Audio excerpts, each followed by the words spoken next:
पे किया है और इस हमले में बताया जा रहा है कि 400 या कई 492 लोगों की मौत हुई है। दोस्त आईडीएफ ने 1100 ठिकाने उड़ा दिए हैं, माफ कीजिएगा 274 लोगों को मौत की नींद सुला दिया है।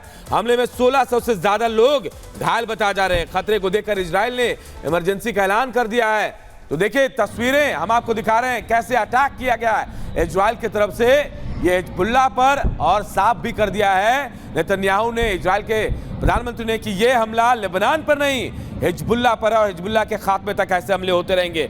292 लोगों को मौत की नींद इस हमले में सुला दिया गया है, जबकि 1600 से ज्यादा लोग घायल हैं और हिजबुल्लाह के 1100 ठिकाने उड़ा दिए गए हैं इजराइल के हमले में। आईडीएफ का सबसे बड़ा हमला कहा जा रहा है इसे। 1100 ठिकानों को नेस्तनाबूद किया गया, 292 लोगों को मौत की नींद सुला दी। हमले में 1600 से ज्यादा लोग घायल बताए जा रहे, एक के बाद एक ताबड़तोड़ अटैक। और इसके बाद देखिए, इसके बाद इजराइल ने इमरजेंसी अपने ही देश में लागू कर दी है। तो देखिए 10 तस्वीरें मैं आपको कैमरे से दिखा रहे हैं, 10 कैमरे से नेतन्याहू का ऑपरेशन बदला कैसे चला। आप देखिए कैमरे नंबर 1 से 2 से 3 से 4 से 5 से 6 से 7 8 9 10, ये 10 कैमरे आपको बता रहे हैं कि ताबड़तोड़ हमला इजराइल ने कैसे किया है हिजबुल्लाह पर। और इतनी ज्यादा मौतें आज तक किसी हमले में नहीं हुई हैं जिस बार जो अटैक इजराइल ने किया है हिजबुल्लाह पर।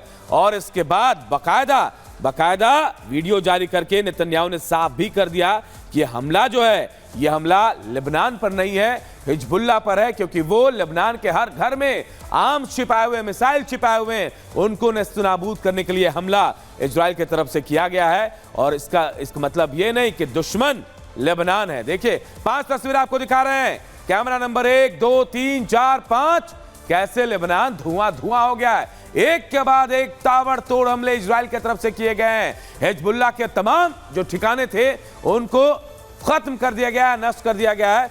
292 लोगों को मौत की नींद सुला दिया गया है। इजराइल अब बदला ले रहा है, लेकिन पहले अटैक हिजबुल्लाह की तरफ से किया गया। रविवार को हिजबुल्लाह ने इजराइल पर ताबड़तोड़ सैकड़ों हमले किए थे। हिजबुल्लाह ने उत्तरी इजराइल में 100 से ज्यादा रॉकेट मिसाइल और ड्रोन दागे, जिसके बाद वहां अफरा तफरी मच गई थी।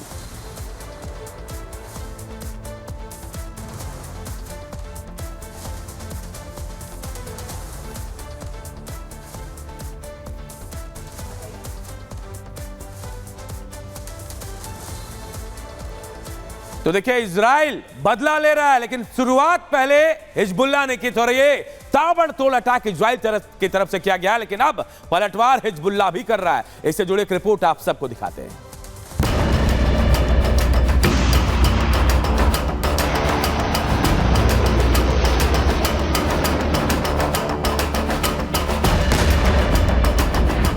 इजराइल का हमला भीषण, हिजबुल्लाह गया दहल। घातक ब्रह्मास्त्र से प्रहार, लेबनान में मचा हाहाकार। प्रतिशोध प्रचंड, लेबनान में बारूदी भूकंप। ये इजराइल का अपने दुश्मनों से बदला लेने का तरीका है। गाजा में, लेबनान में, यमन में, सीरिया में, जहां भी दुश्मन सिर उठाते हैं इजराइल बारूद बरसाता है, मिसाइल से मारता है, जंगी जेट से बम बरसाता है।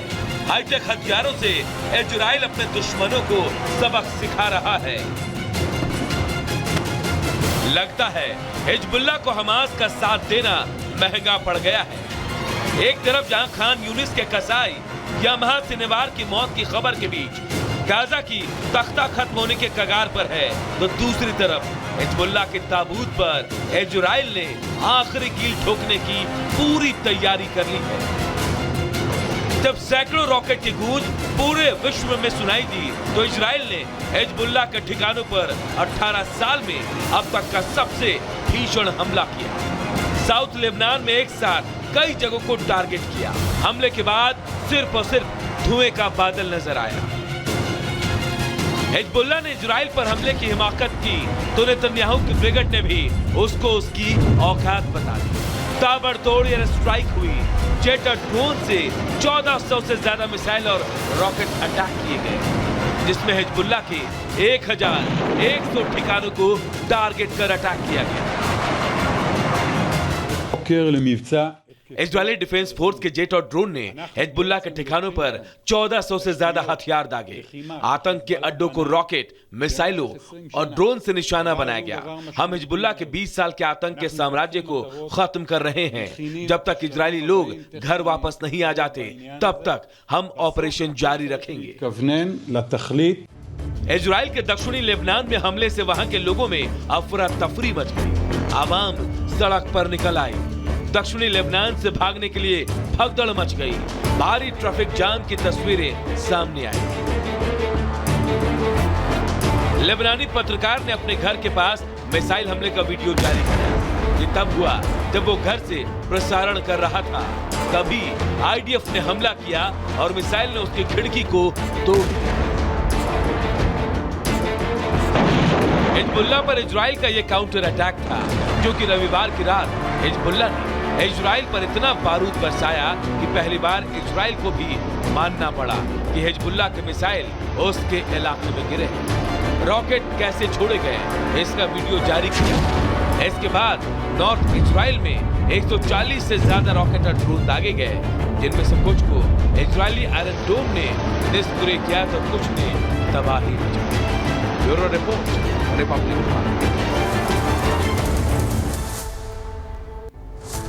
और बात एक और बड़ी खबर की, और बड़ी खबर प्रधानमंत्री नरेंद्र मोदी के दौरे से जुड़ी। अमेरिका दौरा पूरा कर प्रधानमंत्री वहां से निकल चुके हैं और देर शाम भारत पहुंचेंगे। 3 दिन का यह दौरा बेहद महत्वपूर्ण था प्रधानमंत्री का, और यह दौरा पूरा करके प्रधानमंत्री नरेंद्र मोदी अमेरिका से रवाना हो चुके हैं। पीएम मोदी का 3 दिवसीय अमेरिका दौरा था और आज शाम पीएम भारत पहुंचेंगे। क्वाड की बैठक में पीएम मोदी ने हिस्सा लिया। न्यूयॉर्क में भारतीयों को संबोधित भी किया है। प्रधानमंत्री नरेंद्र मोदी ने आखिरी दिन यूएन के मंच से शांति का संदेश भी प्रधानमंत्री नरेंद्र मोदी ने पूरे विश्व को दिया है। तो देखिए, जो बैठक थी क्वाड की, उसमें शामिल होकर प्रधानमंत्री वहां से निकल चुके हैं और अब कहा जा रहा है कि देर शाम तक प्रधानमंत्री भारत पहुंचेंगे। अमेरिका से निकल गए हैं। 2 तस्वीरें आपको दिखा रहे हैं। यूएन महासभा को संबोधित भी किया है। इन 2 तस्वीरों के जरिए आपको बता रहे हैं कि प्रधानमंत्री ने कैसे वहां भारत की तरफ से अपना संबोधन दिया, विश्व को शांति का संदेश दिया है।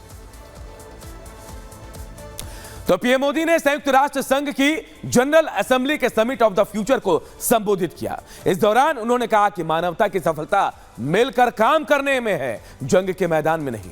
वैश्विक शांति और विकास के लिए ग्लोबल संस्थाओं में रिफॉर्म भी जरूरी है। रिपोर्ट आपको दिखाते हैं।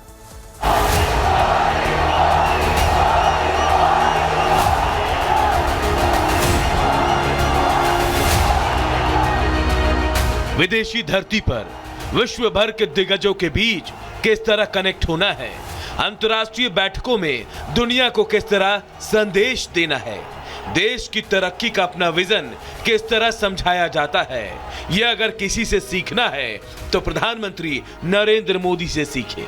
जब हम ग्लोबल फ्यूचर की बात कर रहे हैं तो ह्यूमन सेंट्रिक अप्रोच सर्वप्रथम होनी चाहिए। सस्टेनेबल डेवलपमेंट को प्राथमिकता देते हुए हमें मानव कल्याण, फूड, हेल्थ सिक्योरिटी यह भी सुनिश्चित करनी होगी। भारत में 250 मिलियन लोगों को गरीबी से बाहर निकालकर हमने यह दिखाया है कि sustainable development can be successful. America दौरे के तीसरे दिन सोमवार को पीएम मोदी ने यूएन के समिट ऑफ द फ्यूचर को संबोधित किया।